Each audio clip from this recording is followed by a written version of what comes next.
Great. Thank you so very much, Kelly. And let me just do a quick mic check. Kelly and Rachel, can you hear me okay? We Yes. can. I can. Yep. Terrific. So my name is Michael Froehlich. I'm an attorney at Community Legal Services in the Homeownership and Consumer Rights Unit. And I'll pause for a minute. Rachel, do you want to introduce yourself?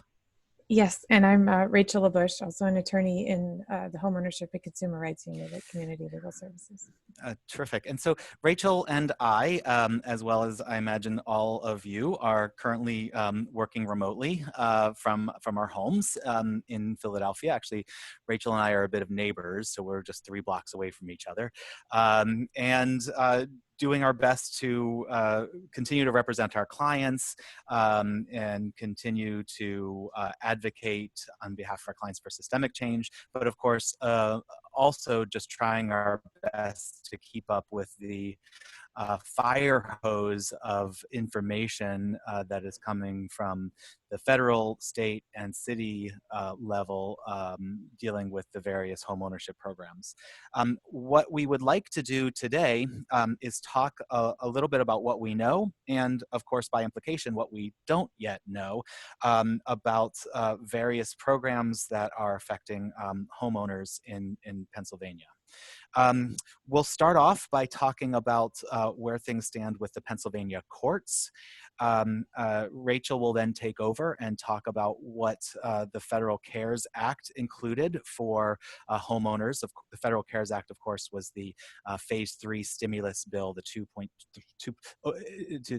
in excess of $2 trillion stimulus bill, which was signed last week. We'll also talk about general advice to homeowners, our clients that we're representing now, and talk as well about different directives for FHA, Fannie Mae, Freddie Mac mortgages, as well as directives that have come down from HUD, the VA, and the USDA. We will conclude by talking about specific information that we have from particular servicers, and then since this is a marathon and not a sprint, we'll talk about what is a good consumer agenda moving forward and what we should be as legal aid lawyers and paralegals and consumer rights advocates, what we should be fighting for on behalf of our clients in the months and probably a year or more to come. So we'll begin, I guess, by just talking about what is the status of foreclosures and ejectments in Pennsylvania courts. As many folks may be aware, on March 18th, the Pennsylvania Supreme Court issued an order directing all Pennsylvania courts to generally close to the public through at least this Friday, April 3rd. This order was actually the second order that the Pennsylvania Supreme Court had issued regarding this. They had issued an order a few days earlier giving the president judges of each judicial district the authority to make certain decisions regarding closing the courts. The order directed, and I've cut and pasted the particular language there on the screen from the order. It is the order said it is further directed that during the period encompassed by this order or the judicial emergency, whichever is longer, no officer, official, or other person employed by the Pennsylvania judiciary at any level shall effectuate an eviction, ejectment, or other displacement from a residence based upon the failure to make a rent loan or other similar payment. Now, in response to this order, or in some cases preceding this order, many local jurisdictions took other actions. So, for example, here in Philadelphia, the First Judicial District here in Philadelphia postponed certain sheriff sales regarding mortgage sheriff sales and tax sales. But this was further, information from the Supreme Court that none of the court officers were to be involved in these types of actions.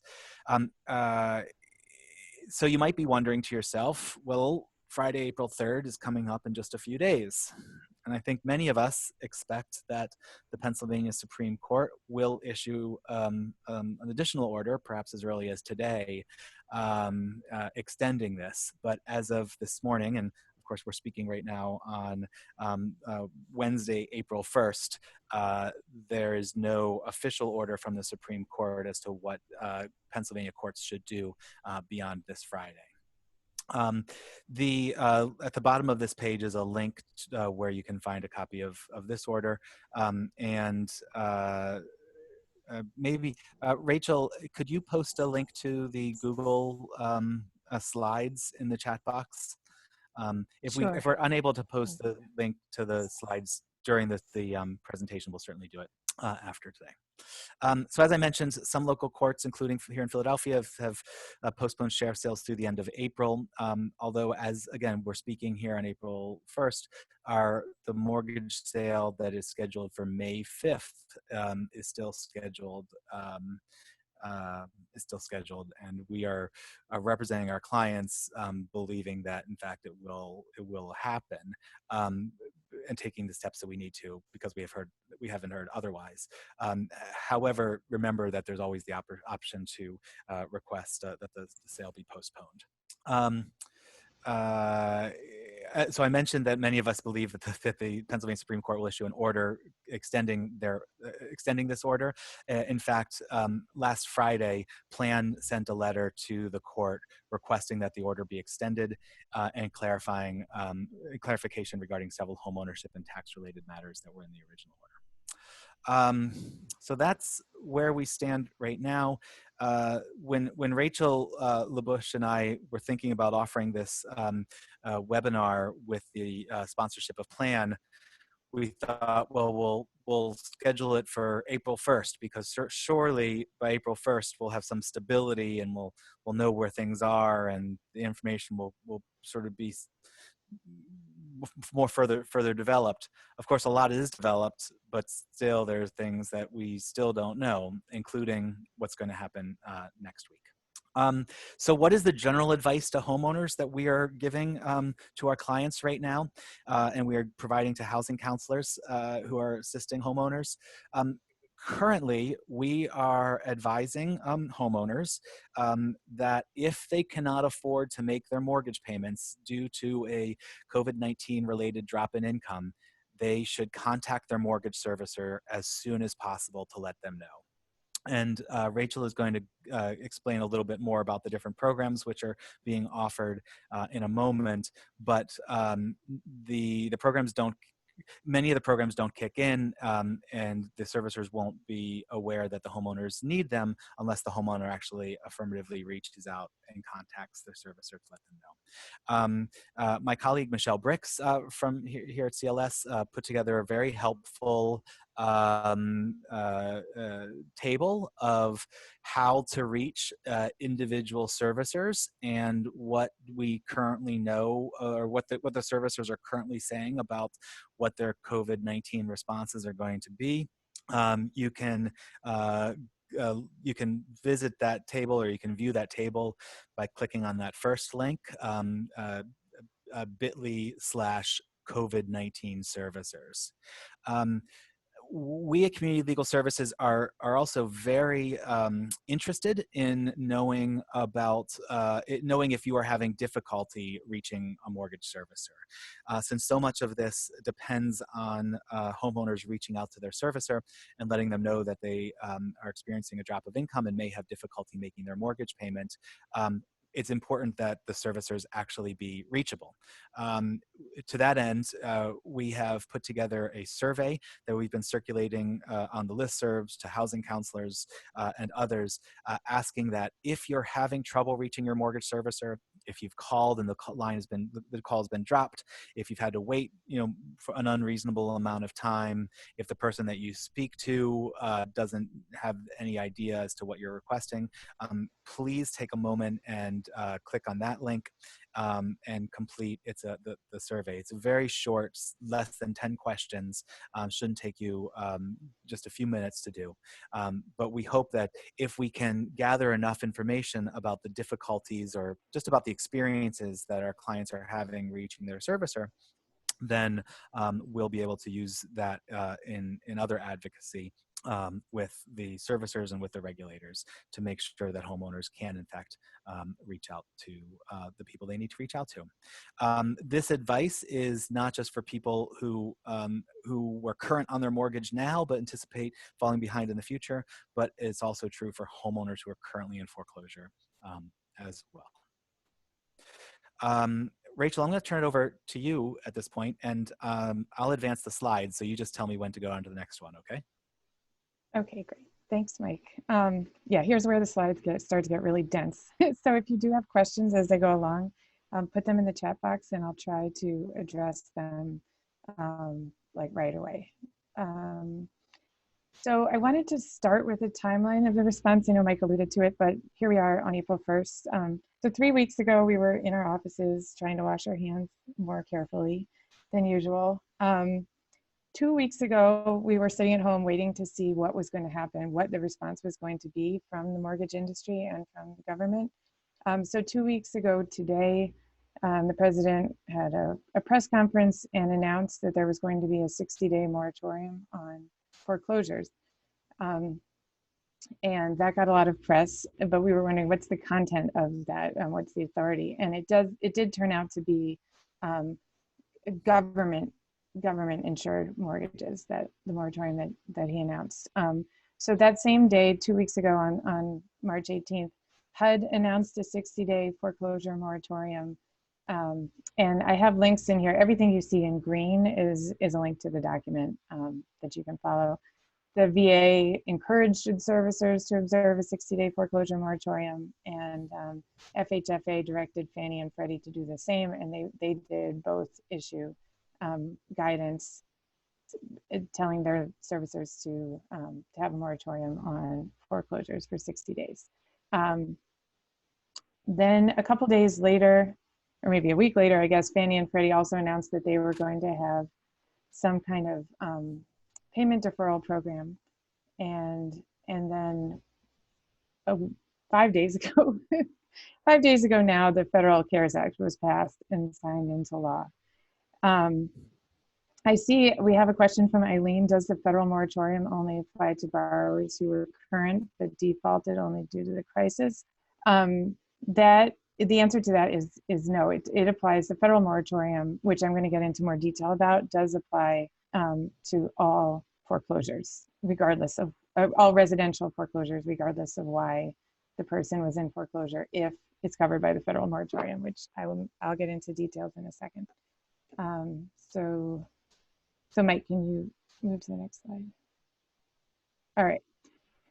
So even though it happened later, it's broader, and I'm going to cover the CARES Act first. So I learned while preparing the slide, it stands for the Coronavirus Aid, Relief, and Economic Security Act.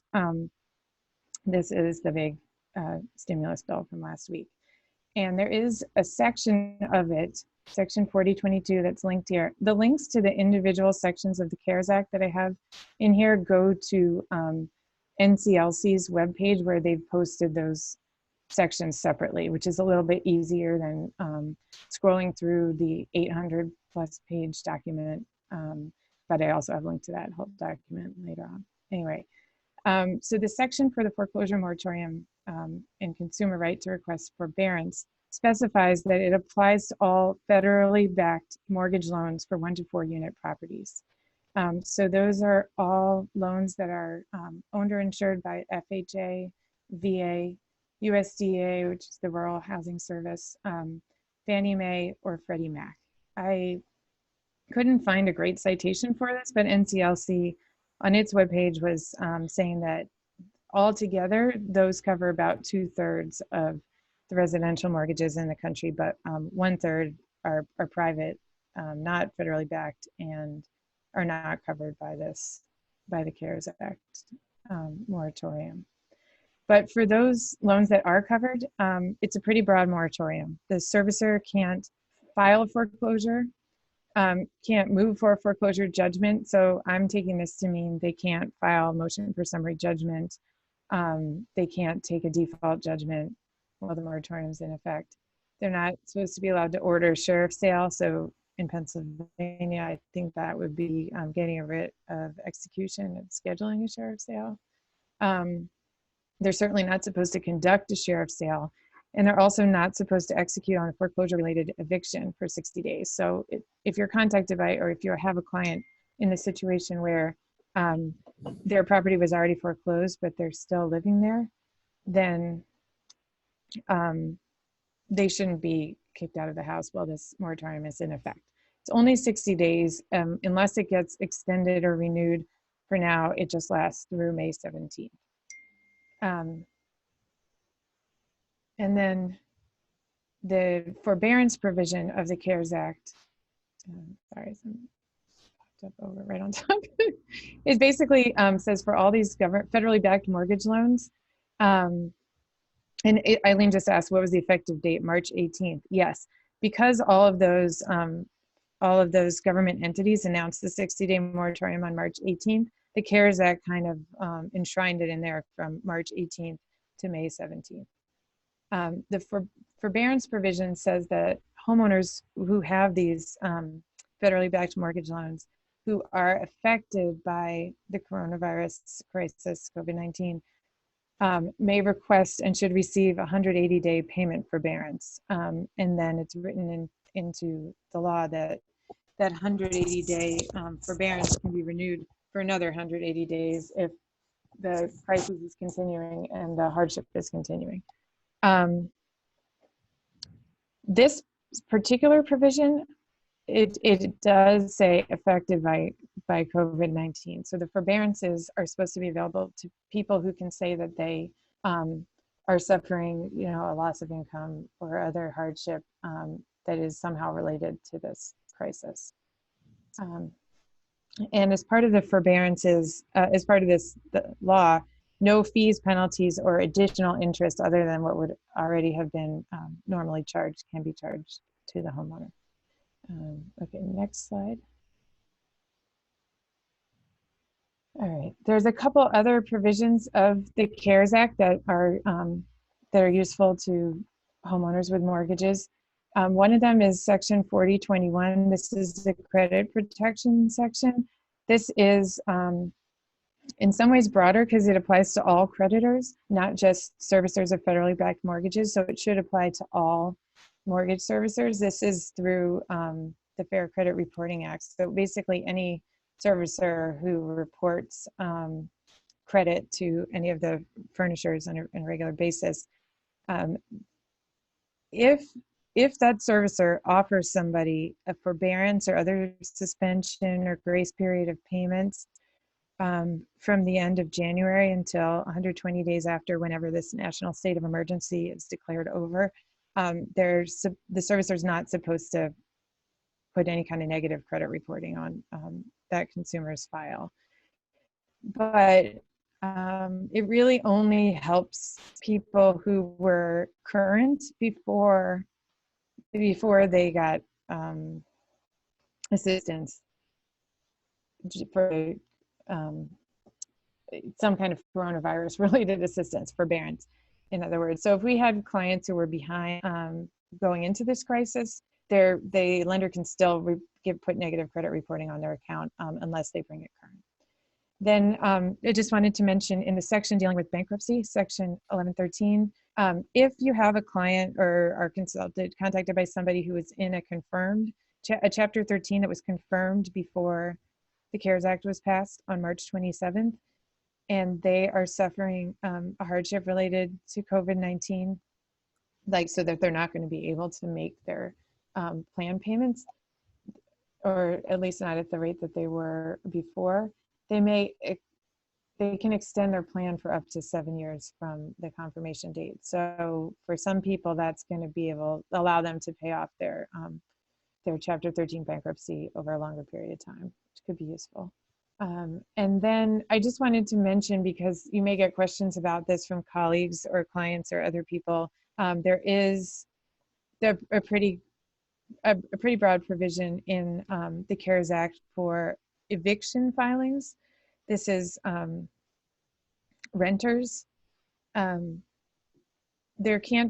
For any covered dwellings, which include any buildings with federally backed mortgages, which could include single family homes that have like Fannie Mae or Freddie Mac mortgages on them, or multifamily dwellings with government-backed loans on them, or some that, this is outside of my area of expertise, but some sort of housing projects with federal funding.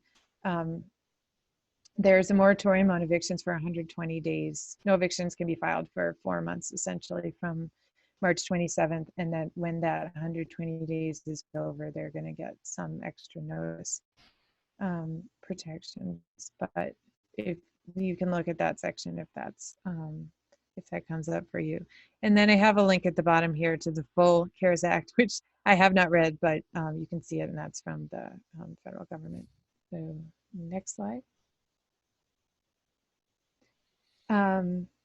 Okay, I see that we have a question from Carrie about has the government put out any guidance on how a tenant could determine if their landlord has a federally backed mortgage? That's a great question, and that's a question that our colleagues in the landlord-tenant unit were asking at the end of last week. I'm not sure yet. I actually would have to check on that. But I think that we will have, at the end of this presentation, I have a slide with links to a lot of resources, and one of them is the CLS's page for homeowners and renters. I bet there's going to be updated information on there about it, and if not, I'll make sure that it gets on there. All right, so I just wanted to go now category by category, different types of mortgages. The first one I wanted to cover was mortgages insured by HUD. These are FHA mortgages and the vast majority of reverse mortgages, which are insured by HUD. These, of course, are subject to the CARES Act, so the moratorium and the forbearance provisions do apply to these loans. To the extent it may be helpful, I also have the link to the mortgagee letter there, so there is that additional announcement about the 60-day foreclosure moratorium. As of yesterday, I did check this morning too. There's no other change that's been announced so far to the regular FHA loss mitigation options. I mean, I think the situation is such that things are changing from day to day, and they've continued to, honestly, continue to get worse now. And for most people, their financial situation is worsening at the moment and not stabilizing. So I wouldn't be surprised if we see some additional changes to FHA loss mit in the coming weeks or months, but there isn't anything else yet. HUD does have a COVID-19 page where I assume any new guidance will be posted. It's not the most helpful page, but it has everything on there. It's not very well organized or easy to understand, but there it is.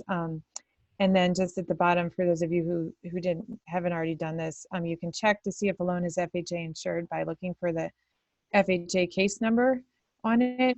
But for some loans that have an FHA case number, they're not FHA insured anymore. So some loans were essentially sold off to private investors through the DAS program, for those of you who are familiar with it. If there's any question about whether the loan is still FHA insured, you should be able to get this information from the loan servicer. I know it sounds actually a little overly optimistic to say, just call your loan servicer, because it may be difficult to get through, but that is information that if you are able to reach the loan servicer, they should have it available. And then I just wanted to call people's attention. Cindy Daly posted a link to the National Housing Preservation Database for people who are for tenants interested in finding out if their landlord has a federally backed mortgage. All right, so the next slide is for VA and USDA mortgages. We don't see very many VA mortgages in our practice, at least, and being only in Philadelphia, we don't see USDA mortgages, but some of you in the rest of the state may be seeing more of these. As government-backed mortgages, they again are also covered by the 60-day moratorium on foreclosures and the 180-day forbearance provisions of the CARES Act. There is this circular that the VA issued. It's pretty weak. It's actually, the language in there was weaker than HUD's mortgagee letter. It just strongly encouraged servicers to observe the moratorium, but I think now it's clear that under the CARES Act, the servicers must observe that 60-day moratorium. If for some reason you want to figure out if a loan is a VA, if you read through the note and the mortgage, there's language in there referring to the VA. The USDA, through its Rural Home Service, announced a 60-day moratorium on March 20th. There are two kinds of USDA loans. One is the direct loan. Again, this is not, I don't have personal experience, but based on what I read, the USDA direct loans are administered by the USDA. So a borrower with one of those should know that they have one because they would be getting correspondence from USDA or Rural Home Service. The USDA guaranteed loans, a person might not be sure because those would have a different servicer. But you can, again, contact the servicer if you have a question about whether you have one of those. And like FHA, there aren't any new loss mitigation options that have been announced yet. VA and USDA both have servicing manuals that you can find if you burrow into their websites. And if you have trouble with those, I'm happy to help you find them. So for existing loss mitigation options, those are still out there: forbearances, reinstatement plans, and loan modifications. But I think at the moment, most people in trouble with these kinds of loans would be looking for an initial forbearance, probably. All right, and the next slide.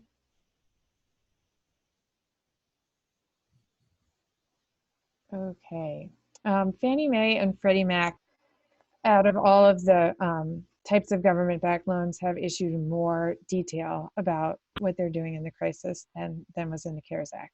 So again, they're covered by the CARES Act, but they also issued their guidance to lenders on March 18th, and they both updated them since then.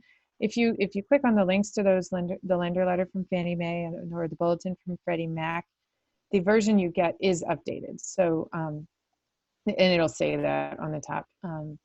But essentially, both Fannie and Freddie ordered servicers of their loans to offer forbearances of up to 12 months for anybody who contacts their servicer and tells them they're experiencing a coronavirus-related hardship. So that is, any reduction in income, loss of employment, dealing with the sickness of yourself or a family member, to just contact the servicer and say, I'm going to have trouble making this payment.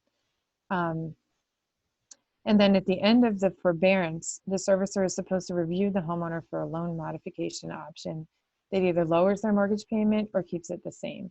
And so both Fannie and Freddie had forbearance programs before this crisis hit, but this guidance from them really broadened those forbearance programs. So this forbearance is available to primary residences, so those owner-occupied homes, but also, we probably don't see a ton of people with this, but occasionally you get clients who own another home they may have relatives living in or they inherited. This is available for second homes as well, and even investment properties with tenants in them can get forbearance. And documentation of the COVID-19 related hardship won't be required. That's flagged and highlighted in the guidance. People will need to say that they're experiencing a hardship, but self-attestation, it should be enough from the homeowner just saying, I'm having this hardship. There won't be any penalties or late fees for getting the forbearance on a Fannie or Freddie loan. And then in those letters, they explain that borrowers who were not delinquent before this crisis, but who get a forbearance, they may be eligible for special disaster relief modifications. These were actually options that existed before this crisis hit, but Fannie and Freddie are broadening access to them, essentially saying that the whole country is a disaster area, like before it would be just for a smaller area hit by a hurricane or something like that. But now that we're all in a disaster area, people can be eligible for these mods, and they operate basically by extending the loan by the number of missed payments and kind of recasting it over that term, and with the effect that it basically would seem sort of to the borrower as if the payments were being added, the missed payments were being added to the back of the loan. This raises the question: what about the people who were more than 31 days delinquent as of March 13th, 2020? I'm not sure yet what special provisions there may be for those borrowers, but those people certainly should be eligible for forbearance. There was nothing in the guidance that said those borrowers were not eligible for forbearance. So for example, if you had a client who was in the middle of a trial plan on a Fannie or Freddie loan, and now they can't make a payment because of a coronavirus related hardship, they should be able to request and get a forbearance, and then they could deal with later on the back end, what are they eligible for. But and it may be on the back end they're eligible for just a flex mod, or there may be something else that we don't even know about yet that they could get down the road.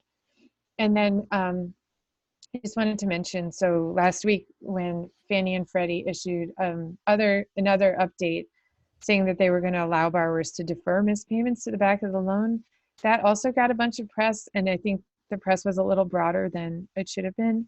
I read through these letters and they're pretty clear that it's only for, it's basically for people who fall 1 or 2 months behind during this crisis, but then pick up making payments again. So for people who miss, say, April and May, and then they start making payments again in the summer, or lenders have to implement this by January, those people, they made basically a streamlined process where those 1 or 2 payments can be put to the back of the loan without having to do a full loan mod or forbearance plan. But I honestly don't know how many of our clients are going to fall into that category. Next slide. Okay, and then this is just links to the lookup to check to see if a loan is owned or insured by Fannie Mae or Freddie Mac. Most people don't know, and there isn't any reason they should, especially because it's not serviced directly by Fannie or Freddie. One thing to know is that you have to know the information you have to put in to those websites includes the borrower's name, address, and the last 4 digits of the Social Security number of the borrower.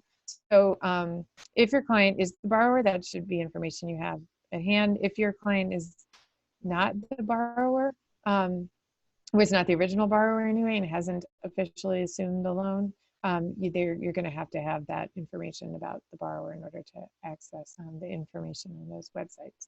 And then Fannie and Freddie have really pretty great pages that they've been maintaining, set up and have been maintaining with all the information related to this crisis. And the links to them are there. So I see a question from Eileen. Will the 2-month missed payment deferral apply for folks who pay for a few upcoming months but then run out of savings to do so? I think it will. It's written in the letters that it's for people who miss a payment or 2 and then make a payment. So it won't cover people who are not able to make a payment right now, but it'll cover people who are making payments, say, in June and July. Because it's written that the lender has to have received a payment within the last 30 days, I think. So it won't really work. It'll work for people who miss. It doesn't have to be April and May. It'll work for people who miss a month or 2 at any point and then are able to pick up making payments again, at least the way it's written so far. All right, next slide.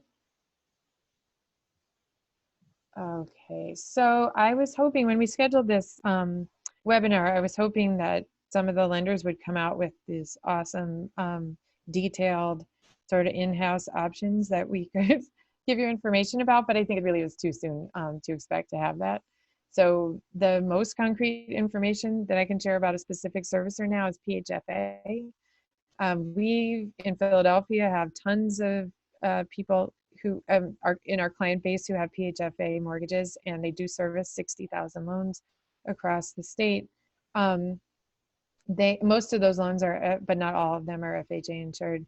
On March 18th, FHFA said that its moratorium, which had previously, I think, been announced in a press release, that its moratorium on foreclosure actions and evictions would apply to any of its home loan customers in default. So this is not specific to people who are in default because of a coronavirus related hardship.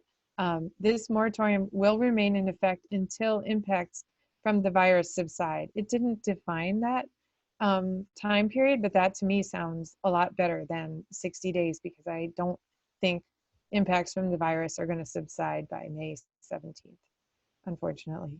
And FHFA also announced that it would stop all negative credit reporting for its mortgage customers during this crisis. And again, that's much broader than what the CARES Act ordered. So anybody behind on a FHFA mortgage right now, they will not, FHFA won't be reporting their negative credit for them.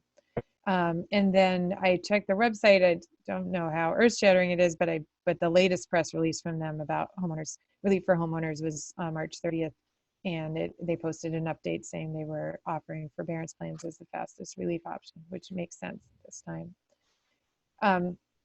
So other servicers have started to, well, issue their own press releases and put some information on their websites about help that they're going to offer homeowners.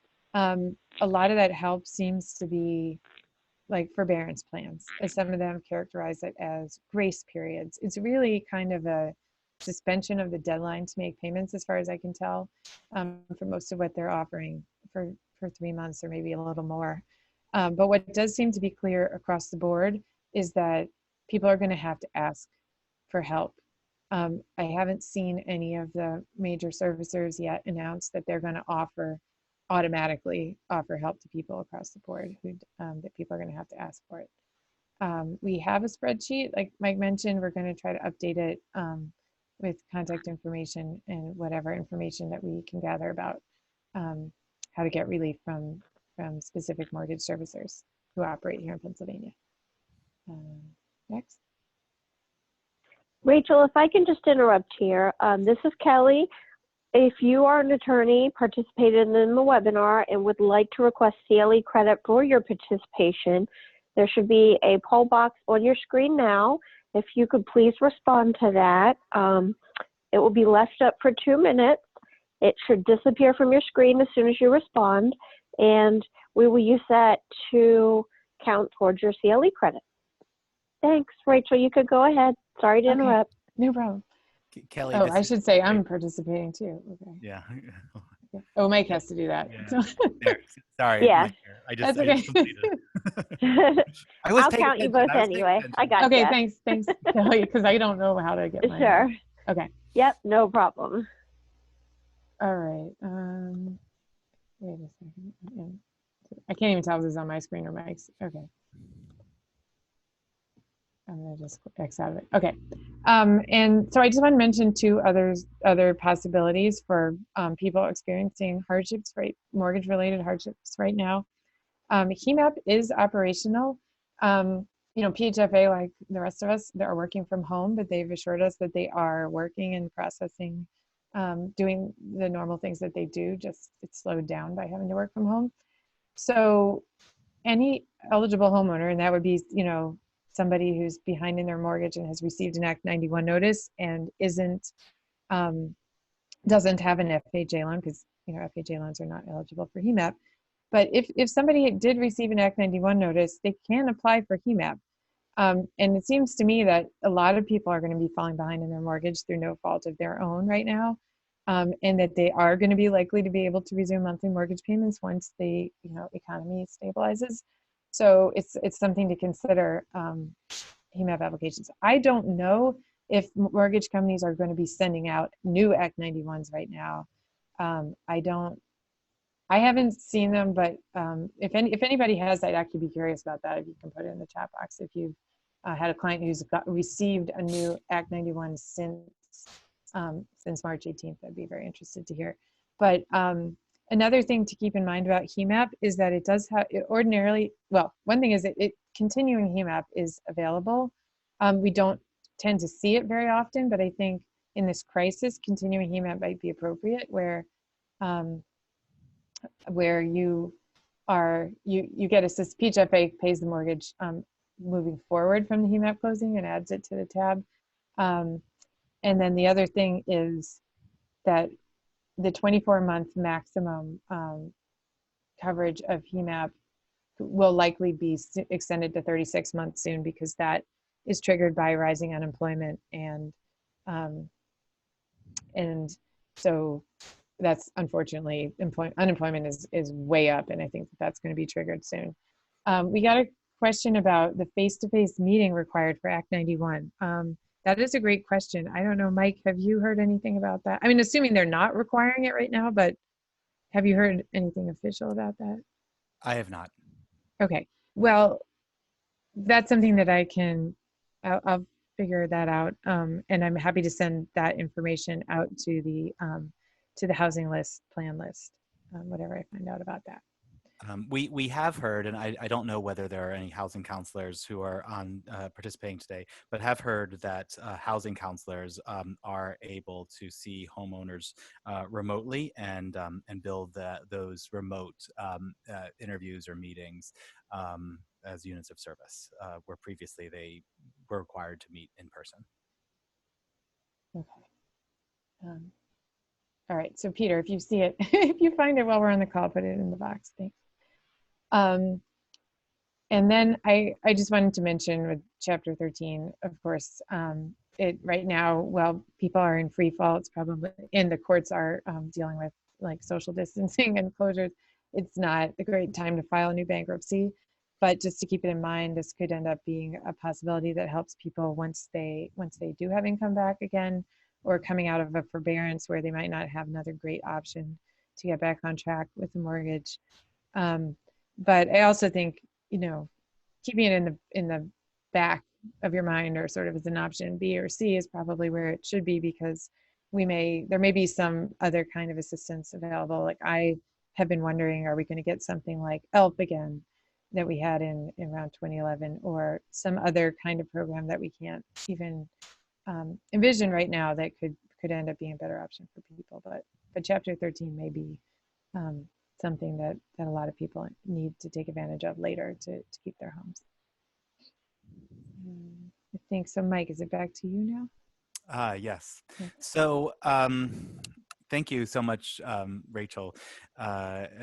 So the next section is of the presentation this morning is basically just going to talk a little bit about you know, what will our forward-looking advocacy be like, and who has authority, who has you know, what regulators are at play here. Some folks might be interested where the Pennsylvania Attorney General is on this, and information was circulated on the listserv 2 days ago, or maybe yesterday, that Pennsylvania Attorney General Josh Shapiro sent a letter to the Mortgage Bankers Association and the Association of Mortgage Brokers, asking that the lenders go beyond the Supreme Court's order, the Pennsylvania Supreme Court's order, and provide some additional time for homeowners to become current. And if this is especially important for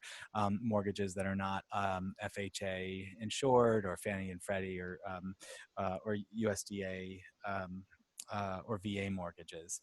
So I thought it was worth just highlighting this letter that he sent. You can read the entire letter by going to the link below. Meanwhile, the Pennsylvania Department of Banking and Securities has not come out with any type of statement that we know of from themselves, from the department. However, they have signed on to a letter or statement that was published jointly from the FDIC and state banking regulators, and it's linked to on their website. That is that's excerpted here on the screen. And it's the second paragraph there. The agencies, which would include the Pennsylvania Department of Banking, view prudent loan modification programs offered to financial institution customers affected by COVID-19 as positive and proactive actions that can manage or mitigate adverse impacts on borrowers and lead to improved loan performance and reduced credit risk. As we move forward and try to ensure that the individual servicers are working with our homeowner clients, I think this is another authority to fall back on. And I think, you know, we'll be thinking in the coming days and weeks ahead about what role we would want the Department of Banking to be playing here, as they regulate many of the servicers for these mortgages. And then Rachel, back to you. Okay, I just wanted to say that here we are, you know, 2 weeks in to the government response to this crisis, and we're not at the end of the road. I think, I mean, not at the end of the road in terms of how bad things will get, unfortunately, but also like in terms of what relief I think we're going to be able to get And so I just wanted everybody to know that advocacy is still ongoing. We and many of you and our national partners in DC, the National Consumer Law Center, the other homeownership focused groups, the Americans for Financial Reform, are still pushing in every avenue that we can to get better protections for homeowners. And I just wanted to list here, like put kind of the wish list out of what could be improved. And this could be done in a variety of different forums, right? It could be for specific to one kind of mortgage like FHA, or it could be, we could maybe get it from the courts, or maybe we can get something better from our state regulators. But it would be really great to get a moratorium that goes past May 17th. I think that's going to be necessary. A moratorium on foreclosures and evictions that goes longer than that. It would be awesome to get a complete suspension of negative credit reporting, because I mean, so many people's credit is going to take a huge hit because of this, really through no fault of their own. It just shouldn't be, this time period should not be reflected on people's credit. One thing that I know that we were pushing for that we didn't get in the CARES Act, or from anybody really yet, was automatic relief for borrowers. I think it's going to be hard for people to reach their servicers and ask for assistance, and it's going to be pretty obvious, I think, when people fall behind this month, next month, that they need help. And so a more streamlined option for people would be is something that we're going to keep asking for. And then it needs to be clear that for any forbearance that's offered to a homeowner experiencing hardship in this crisis, they need to be given some way to deal with the arrears that build up during that forbearance at the end of it. And we don't want lenders to be able to say, okay, now the national crisis is over, so you owe us 4 months of mortgage payment within the next 30 days or something, because that's not going to be workable for a lot of people. And then this next one, it's like, I don't personally care that much what happens to the mortgage companies, but we aren't going to be able to demand that they offer options comparable to the government-backed mortgages without them getting some kind of assistance. That's the reality. So pushing the government to get some liquidity to basically loan money or do whatever they need to do to allow the servicers of those crummy private loans that a lot of our clients have to get options comparable to those that are available for FHA, Fannie, and Freddie. That'll be important. And then to continue pushing for funding for housing counseling and legal services. Like, for example, the Housing Counseling Network has had a push for monies to enable them to work remotely. The funding they were getting before didn't really allow them to spend it on technology, was my understanding. So that was really important. The demand on housing counselors and legal services is probably going to rise. I know there was, correct me if I'm wrong, somebody, but something like $50 million in the CARES Act for legal services, I think through the Legal Services Corporation, but just in different ways in the coming months, both for homeownership and for all the areas that legal services deals with, continued funding to help people is going to be important. And then, did I have one more slide? Yep. Yes, and this one is the links. These are the ones I just wanted to say. You could find these on your own, but here they all are in one place. CLS's webpage, we are going to keep updated. We may end up linking it to a fact sheet as well. We have been working on fact sheets for homeownership and some other issues. Some of them are specific, have some information specific to Philadelphia, but some of it is certainly relevant statewide. The Pennsylvania Courts webpage has all the orders from the different judicial districts on there, as well as the appellate courts. CFPB's website is pretty disappointing at this point. Hopefully it will get better, so I put it on there in case it does. HUD is okay. Fannie and Freddie's are good, and I wanted to say the National Consumer Law Center and the National Housing Law Project are really great in terms of updating their materials and having information with links about all the developments in this area, as well as information about the advocacy that is going on for better protections for homeowners. So that is the end of what we had prepared for this presentation. If people have more questions that they didn't already ask, we'd certainly be happy to answer them. Rachel, I want to also highlight, I think, this. Oh, whoops, I messed that up. Okay. Thank you, Cindy. I can fix that. Sorry. No, I was just, so I also want to remind people early on in the slides, we had talked about a survey that CLS has put together asking about people's experiences with their servicer.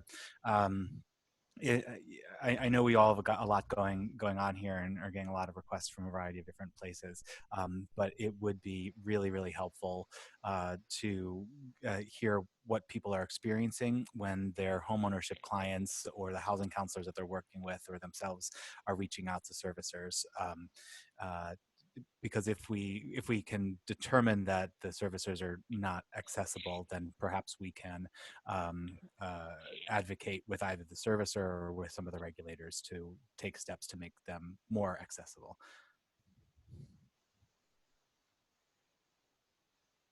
Oh, right. So we have a question from Eileen about the discovery response deadline. So the question from Eileen was basically, if you serve discovery on someone and their response is due in May, is the moratorium on foreclosures, does that cover their requirement to respond? I don't think that it does. Well, and okay, and Peter also has the same question about respite responses.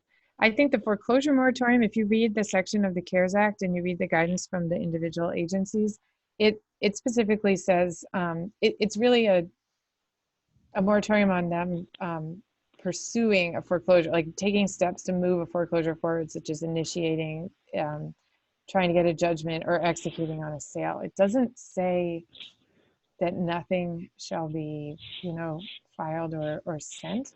So I don't think they're covered by the moratorium, the foreclosure moratorium. One question I would have about it is how are those deadlines affected by the Pennsylvania courts? The various guidance we've been getting, and that does get a little complicated. I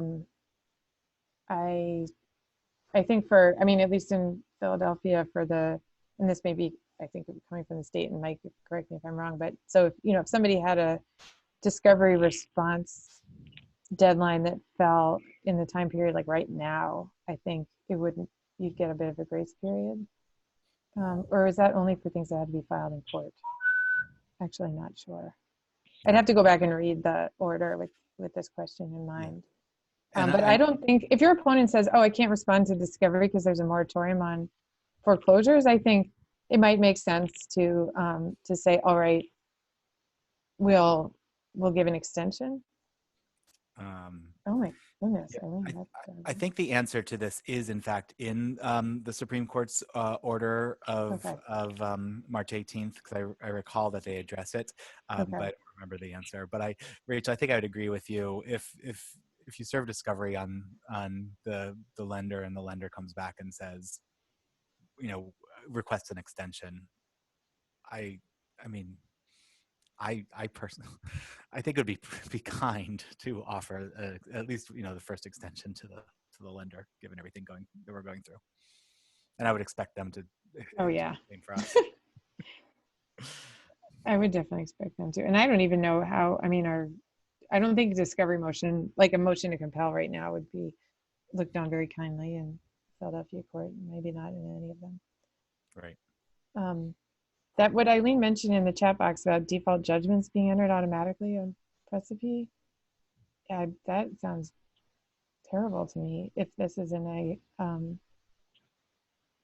a in Philadelphia, I can speak about Philadelphia for those folks that aren't practicing in Philadelphia. In Philadelphia, a local order from our president judge issued a local order last week or maybe the week before, saying that any deadlines, whether it's a response to a motion for summary judgment or anything else that fell between March 23rd, I believe, and April 6th, if it's, as long as it's filed before April 13th, it would be considered filed timely. So it would seem that I haven't seen any default judgments being entered by the courts during this period of closure, and would think that if a response to a motion for summary judgment or an answer to a complaint was due during this period, that certainly no the plaintiff should not be moving for default judgment during this time. Yeah. Plus, Yeah. if it's insured, if it's an FHA or Fannie Mae or Freddie Mac mortgage, the lenders would be prevented from doing so under the CARES Act. Yes, that's right. I'm going to ask that if anybody else has any other questions right now, please take this time to type them in the chat box. I had originally had this running as a 90-minute session. So for attorneys requesting CLE credits, I'm going to have to put it down for just an hour, one CLE credit. But I am going to go ahead right now and launch the second poll question box while people are typing their questions in and Michael and Rachel are responding to them. If you're an attorney requesting CLE credit for your participation today, please answer the question. And it should be launched now on your screen. And you may have just gotten something else in, Rachel. I'm not sure. In the question chat box. Eileen, concern about unrepresented clients. I think that's a good concern and something that we're trying to take into account. We may know all of this information and be able to use it to protect our clients. And Kelly, I actually also didn't see the box. People are saying the box didn't come up. Okay, let me try that again. For some reason, it did something strange on my end. I think Eileen's there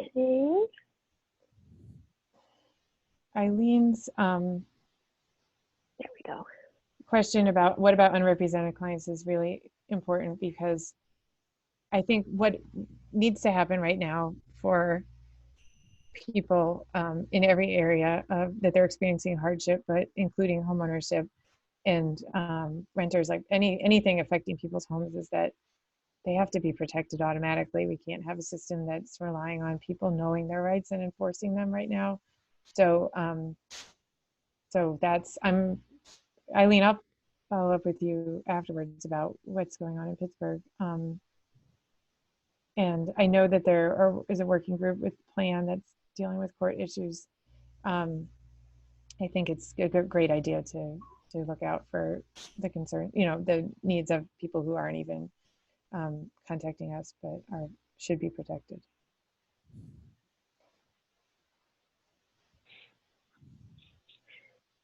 Does anybody else have any questions they'd like to type in now? I know we all have other things to get back to. It's a pretty crazy time, huh? Well, Kelly, thank you and Plan for sponsoring this. Rachel, Sure. were you able to post the link to the slides in the chat box at the beginning of the? I did. It's Great. pretty close to the top.